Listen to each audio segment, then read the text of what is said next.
Welcome back to my channel. और आज की कहानी बहुत ही ज़्यादा इंस्पायर करती है कि एक इंसान को अपना जीवन किस तरह से बिताना चाहिए। कि दो दोस्तों की कहानी है, दो पड़ोसियों की कहानी है जो कि आसपास ही रहते थे। और एक का नाम था गोपाल जो बहुत ही ज़्यादा मेहनती था, और दूसरा था चंदन जो बहुत ही ज़्यादा आलसी था। एक एक ऐसा इंसान था जो हमेशा अपने काम के प्रति ईमानदार, सजग रहता था, समय से पहले अपने कामों को पूरा करने में विश्वास रखता था, रोज सुबह जल्दी उठता था, अपने खेत में जाता था, काम करता था। वहीं दूसरी तरफ जो चंदन था वो हमेशा आलस में ही चूर रहता था। वो सोचता था काम कल हो जाएगा, परसों हो जाएगा, कल कर लेंगे, मतलब वो आज में कोई काम करके राजी नहीं था और हमेशा अपने काम को आने वाले टाइम पे टाल देता था। तो इसी तरह से उनके दिन बीत ही रहे थे। बस ये है कि जो मेहनत कर रहा था उसको उसका फल अच्छा मिल रहा था। वो उसके गांव में भी वाहवाही थी, हाँ भाई बड़ा मेहनती है, बड़ा ईमानदार है, सुबह वक्त से उठ जाता है, अपने खेत में जाके जी जान से मेहनत करता है। वहीं दूसरा भी अपनी तरफ अपनी ही कमियों की वजह से विख्यात था। भाई बताओ, हद हो गई, चंदन कैसो है, यूँ तो पूरा दिन सोता रहा है, बताना कि होगा इसके का घर का, क्या होगा इसके बीवी बच्चों का, ये तो कुछ भी करके राजी ना है, खेत की भी इसने मट्टी पलीत कर रखी है। इस तरह से उसके बारे में भी चर्चे थे। तो अब आया समय खेती में बुआई करने का, बीज बोने का। तो वही कार्यक्रम चल रहा था इनका। जो गोपाल था वो रोज की तरह सुबह उठा, खेत में जाने के लिए तैयार। उसकी पत्नी ने भी उसके लिए खाना पीना बना के तैयार रख दिया। वो बोला उसने कि आज मैं थोड़ा लेट हो जाऊंगा क्योंकि हमें खेत में बीज बोने हैं और मुझे मतलब काम ज़्यादा है, तो मैं थोड़ा लेट आऊँगा। कहती ठीक है। वहीं दूसरी तरफ चंदन सोया हुआ है, 7 बजे तक सोया हुआ है, उसको उठाया जा रहा है। मतलब इतनी देर में तो वो जो गोपाल था वो अपने खेत की तरफ चला गया, खेत में जाके काम कर रहा है। वहीं दूसरी तरफ जो चंदन है वो सोया हुआ है, आलस में चूर है, वो उठ के राजी नहीं है बिल्कुल भी। उसकी पत्नी भी उसको उठा रही है कि उठ जाओ उठ जाओ उठ जाओ, देखो तुम्हारे दोस्त भी काम पे चले गए हैं, पूरा गाँव उठ के काम पे अपना लग गया है, तुम अब तक सोए हुए हो। अगर ऐसे ही सोते रहोगे तो फिर हम मतलब कैसे हमारा गुजर बसर होगा।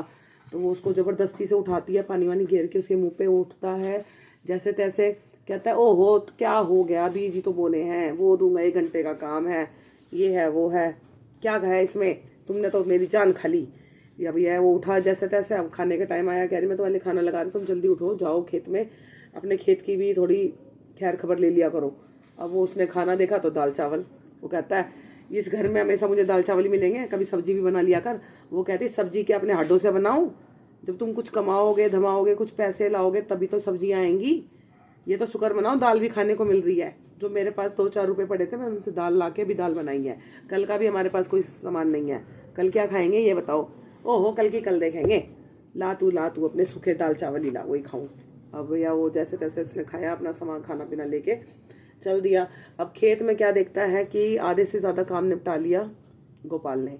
अब ये पहुंचा लेट से, अब देर से तो पहुंचा और कह रहा मैं तो थक गया हूं, अब मेरे बस की काम करना नहीं है, थोड़ा आराम कर लूँ, सुस्ता लूँ, उसके बाद करूँगा। ऐसे ही फिर उसको बोल रहा गोपाल आजा बैठ जा थोड़ी देर मेरे साथ, जब से आया तब से काम में लग रहा है।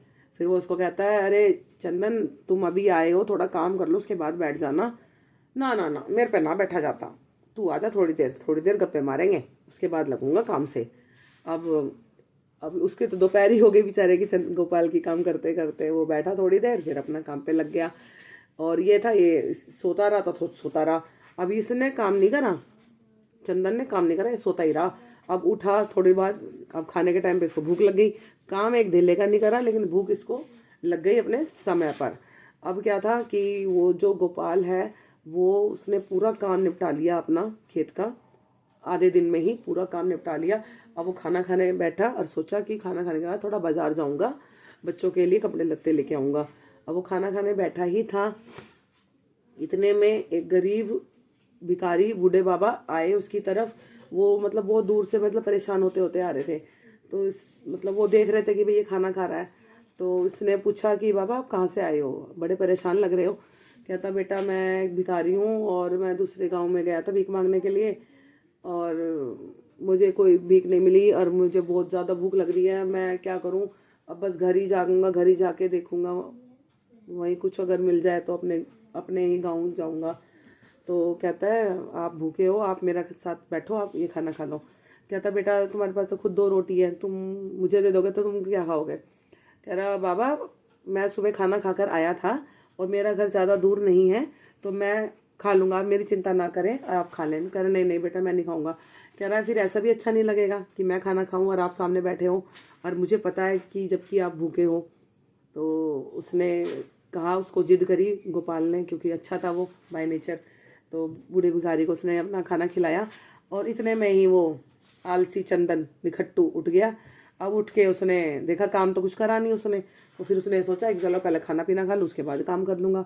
अब जैसे खाना खोला उसका माथा सनक गया कि सुबह भी वो दाल चावल ही खा के आया, उसको भी फिर बाद में दोपहर में दाल चावल ही मिले तो उसका मन नहीं था खाने का। तो उसने कहा भाई मैं तो खाऊंगा नहीं। फिर उसने देखा बूढ़ा भिखारी है तो उसने भी अपना खाना उसको दे, उससे पूछा भाई क्या है कौन है ये? कह रहा कोई नहीं बाप। वो बदतमीजी से बोला अरे किसको भिखारी को बैठा लिया अपने पास तूने? वो कहता है ऐसे नहीं बोलते हैं चंदन भाई, बूढ़े बाबा हैं, दूर से थक कर आए हैं तो वो मेरे साथ मतलब मैं उन्हें खाना खिला रहा हूँ क्योंकि वो भूखे हैं। तो कहता अच्छा चलो लो बाबा मेरा भी खाना खा लो। मतलब उसकी इंटेंशन दूसरी थी, उसकी इंटेंशन ये थी गोपाल की कि भैया एक बूढ़े बाबा हैं उनको खाना मिल जाए और थोड़े तृप्त हो जाए। इसका ये था कि खाना बचा के लेके गया तो बीवी घर में गुस्सा करेगी, दाल चावल है फेंक भी नहीं सकता, ले जा भी नहीं सकता। तो उसने क्या सोचा, उसको दे दिया बूढ़े बाबा को। अब बूढ़े बाबा ने दोनों का खाना खाया, दोनों को आशीर्वाद दिया और निकलते समय उसको एक एक थैली बीजों की दी और उनको बोला कि ये जादुई बीज हैं, इन्हें बोते समय तुम जिस चीज़ का भी ख्याल रखोगे उस मतलब उसी चीज़ की खेती होगी, लेकिन शर्त यही है कि इन जादुई बीजों को प्यार सम्मान केयर मतलब बहुत ज़्यादा इनका ध्यान रखना पड़ेगा, तभी ये तुमको फल देंगे। ये मतलब जादुई बीज हैं, ये मैं आप दोनों को दे रहा हूँ क्योंकि आप दोनों ने मुझे अपना खाना खिलाया है। तो गोपाल ने तो क्या करा, उसके बाबा के पैर छुए, बीज लिए, सर माथे से लगाए और बोला बाबा आपका बहुत बहुत धन्यवाद, आपने मुझे ये उपहार दिया, मैं ज़िंदगी भर आपका एहसान मानूंगा। वहीं दूसरी तरफ जो चंदन था उसने कुछ भी नहीं कहा, बस पोटली ली चुपचाप और आंटी में रख के अपना चल दिया। अब क्या था, अब अगले दोनों ने अपनी बीवियों को अपने घर में ही बात बताई। तो जो गोपाल जो अच्छा इंसान है उसकी बीवी ने बोला ये तो बहुत अच्छी बात है, मुझे तो लग रहा है वो कोई भिखारी नहीं थे, वो भगवान ही थे जो स्वयं आपकी परीक्षा लेने आए थे और उन्होंने आपसे प्रसन्न होकर आपको ये आशीर्वाद दिया है। कह रहा हाँ तुम सही कह रही हो, यही बात है, यही है, क्योंकि मुझे लग रहा था कि मतलब उनकी आंखों में एक अलग तेज था, वो मुझे भी महसूस हुआ जब वो मेरे पास आए तो उनके जो शरीर से जो ऊर्जा निकल रही थी वो कुछ अलग ही थी। तो कहती है हाँ अब क्या करना है? कह रहा कुछ नहीं, अब कल जाके बीज बोऊंगा। और उन्होंने बस ये बोला है कि इनको प्यार से ध्यान से बोना है, इनके ध्यान, इनका मतलब बच्चे की तरह इनका ध्यान रखना है इन बीजों का, इसका फसल का। कहते हैं ठीक है। वहीं दूसरी तरफ चंदन ने भी अपनी पत्नी को बताई, पत्नी ने भी बोला कि चलो शुक्र है कम से कम कुछ तो तुम्हें मिला, तुम्हें तो बीज खरीदने के भी पैसे नहीं थे, अब तुम्हें भगवान की कृपा से बीज मिल गए तो इन्हें ढंग से बो लेना और कुछ हाथ पैर चला लो, कुछ मेहनत कर लो। तो उसने बोला ठीक है। वही अगले दिन वही चीज़ें हुई, जो गोपाल था वो अपने नित्य नियम से उठा, खाना पीना खाया, लेकर अपना गया और उसने अपने मन में कद्दू के बारे में सोचकर वो बीज बोए। और वो जो था मेंटल चंदन, उसने कुछ भी नहीं करा, वो लेट उठा लेट गया, दोपहर के बाद उसने बीज बोए और ना जाने उसने क्या सोचा क्या नहीं सोचा, मतलब सब मिट्टी अमलेट कर दिया उसने। तो अब क्या था, समय बीतता रहा, वो गोपाल रोज अपने खेतों में जाता, उनकी खूब रखवाली करता, खूब सेवा करता, बीजों की समय पर पानी देता, समय पर सारे काम करता, सिंचाई विचाई सब कुछ बढ़िया करता और सर माथे पे रखता अपने खेत को। और वहीं दूसरी तरफ जो चंदन था उसको ये था कि जादुई बीज हैं, अपना आप उगेंगे, अपना आप होगा सब कुछ, उसको मतलब कोई मतलब नहीं था। उसने हफ्ते में एक आध बारी पानी देना जरूरी समझा, उसने बिल्कुल इग्नोर कर दिया और बस इंतजार करने लगा कि जादुई बीज है, अपने आप चमत्कार दिखाएंगे और हमारा बेड़ा पार हो जाएगा। अब क्या था, अब आया फसल की कटाई का, अब आना था असली जादू। तो गए वो, उन्होंने देखा कि 1 महीने बाद कि जो गोपाल है उसके खेत में इतने बड़े बड़े कद्दू की खेती हुई है और वो खुश हो गए अब उन्होंने बस ये सोचा बाबा का धन्यवाद करा। उन्होंने बाबा को हमेशा याद रखा, एक मिनट भी उन्होंने उस बूढ़े बाबा को भूला नहीं। और दोनों पति पत्नी ने गए, कद्दुओं की कटाई जैसे करने लगे, उन्होंने ये चीज़ नोटिस करी कि हम एक कद्दू काट रहे हैं तो उसी जगह पर दूसरा कद्दू उग रहा है।